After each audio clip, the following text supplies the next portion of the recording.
Hi, I'm Steph and I live in Brisbane. Yeah, we moved here from Sydney last March and we're loving the change, especially the weather. It's pretty nice here. Um, yes, I was diagnosed with type 1 diabetes when I was 5. And I have a beautiful 20-month-old daughter named Mariella. I guess every mom says that about their daughter, but it's actually true. She is very beautiful. Oh, yeah, I'll show you a photo.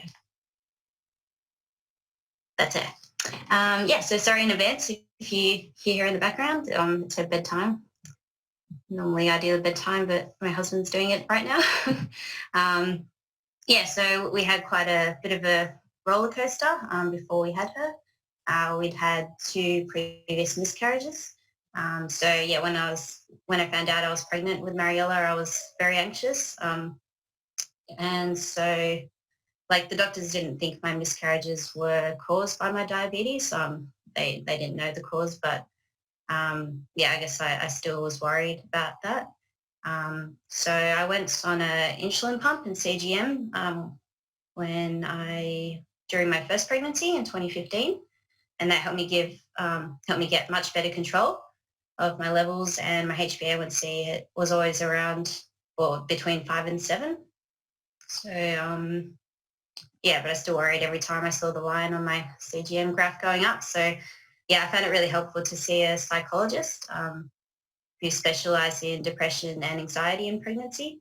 And I also joined a Facebook group called Type 1 Diabetes and Pregnancy, Bump, Baby and Beyond, which Ashley spoke about last week.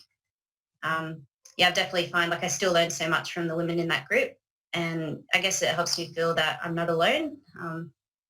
Yeah. Yeah, and then I was seeing my endocrinologist and diabetes educator at least every 2 weeks, so yeah, pretty often. And they helped me with all the adjustments I had to make because I'm not really good with that.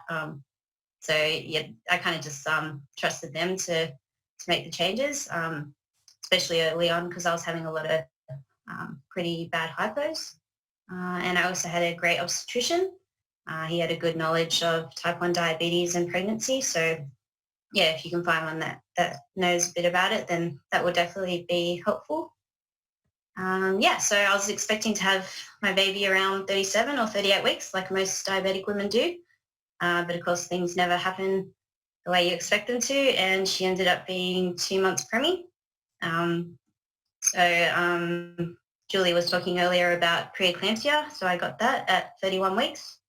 So I went into hospital and I was taking 4 different medications to try to bring my blood pressure down, but just kept going up and up, and it ended up being at one point 198 over 105, and I was getting blurred vision, and it was pretty scary because I already knew that she was measuring small. So the doctors thought the safest option was for me to have an emergency C-section.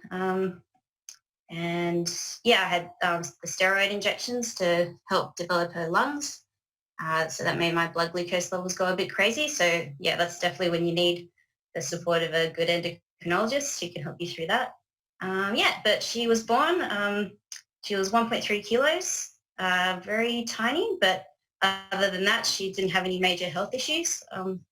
She spent 6 weeks in hospital. She just had to get bigger, basically. And yeah, now she's a happy and healthy toddler, very cheeky, full of a lot of energy. And yeah, I think, despite the many challenges that can come with a diabetic pregnancy, like both physical and emotional, I think it was definitely worth it. And I just feel really blessed to have her. And I guess I want to encourage others to, yeah, that if you have good preparation and the right team behind you, it's definitely possible to have a healthy baby with diabetes.